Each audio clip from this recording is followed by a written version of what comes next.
Let's go ahead and create your first publication. One quick note before we get started. As of the time of this recording, which is July 2025, right before our launch, the only publication type that you'll see in Presley right now is yearbook.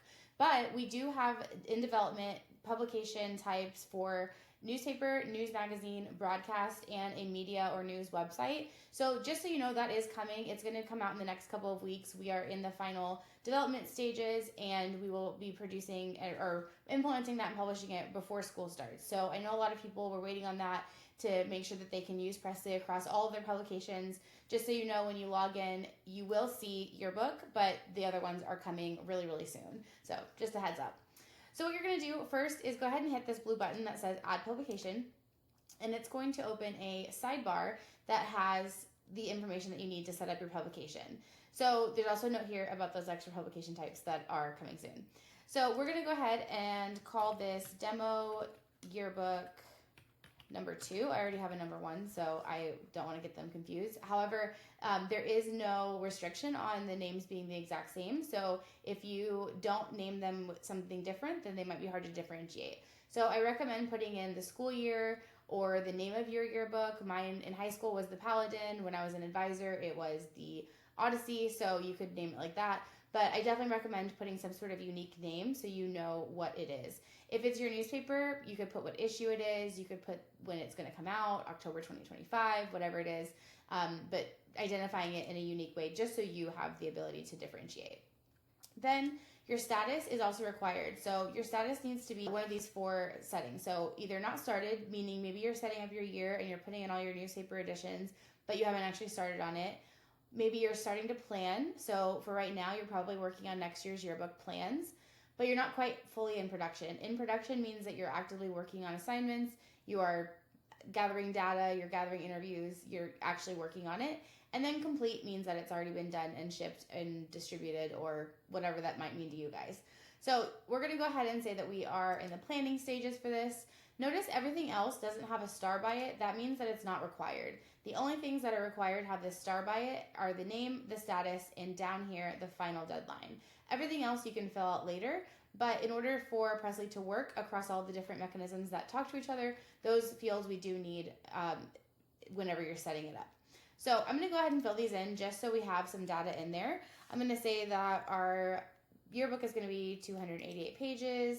We have a sales goal of 500. Oh, 500. I used my mouse there.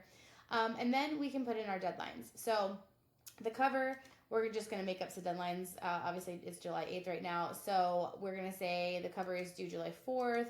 The end sheets are due the 11th. These are all just fake deadlines, so it doesn't really matter, just to show you kind of where the data goes. The deadlines aren't even in order. It's fine. Then I'm going to say our final quantity is due here. Our final deadline, we're going to say it's due August 1st, just for right now. And then you're going to go ahead and put in your publisher name. So whatever company you're using to publish your yearbook.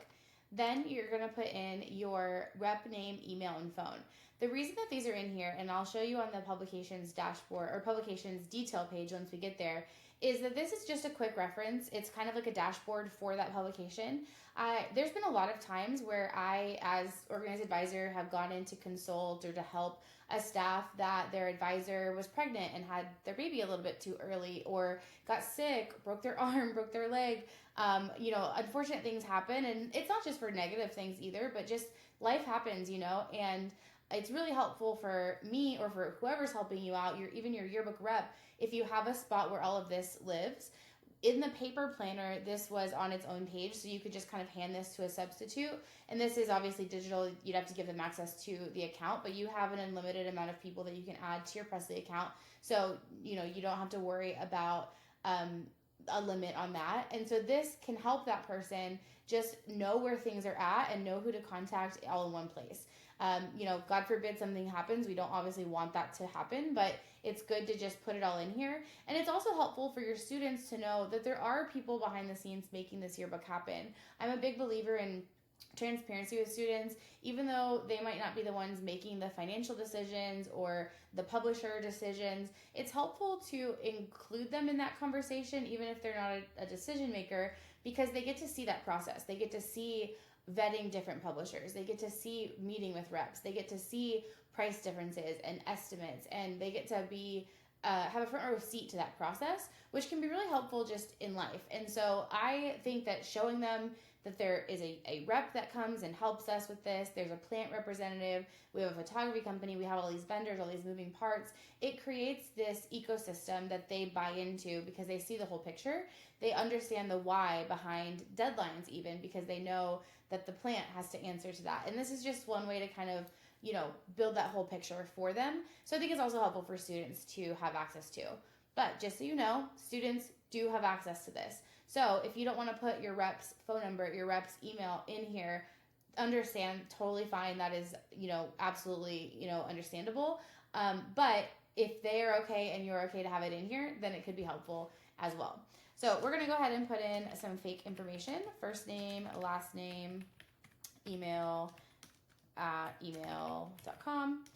And then I'm going to go put a phone number in here. These fields are case sensitive.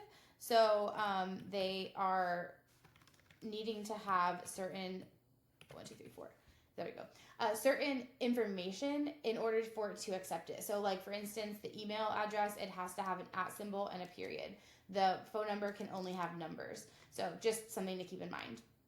Then if you have a plant representative, you can put their information here. And then you can put your photography company. Oh, it would help if I could type photography company. And then the representative here. So I'm just going to go ahead and copy first name, last name for right now. And then we're going to put in our picture days. So we're going to say that our picture days and our retake days are those. And then you have a spot to put your marketing channel. A lot of times the journalism program all kind of have the same marketing channels. If you don't, then you have a spot here to put it for each publication. So it's up to you. You can fill in as much or as little as you want, and then go ahead and hit create new publication. Once it saves and is created, it'll redirect you to go to the details page of this publication. So you'll see the title up at the top, and then you'll see all the information that you put in here. So all the deadlines are together, the vendor information, and the specifics about your publication itself. Each one of these columns is editable. So if you need to change a deadline, you'd realize I put it in wrong, go ahead and hit edit. And it'll bring you all of those options up one more time, and then you can hit update. So let's say we need to change our deadline 4 to that, hit update, and it will make sure that all these records are updated. Scrolling further down, we have a tracker of the different assignments that you have created. As of right now, obviously there are no assignments attached, but as you start progressing through the year and you have some assignments that you've put in here, you can start to track and see and make sure that they are moving through eventually so all of them get to published. So you can track how many assignments you have that are not started or in progress, and that can be helpful because if you know that you're at the end of a deadline and there shouldn't be any that are in progress, they should all be either submitted or not started, then that can be helpful just as a quick reference at a glance. And then down here at the bottom, we have related assignments. So whenever you create an assignment, which we're going to do in the next video, you have to assign it to a publication. You can't have an assignment without a publication attached to it.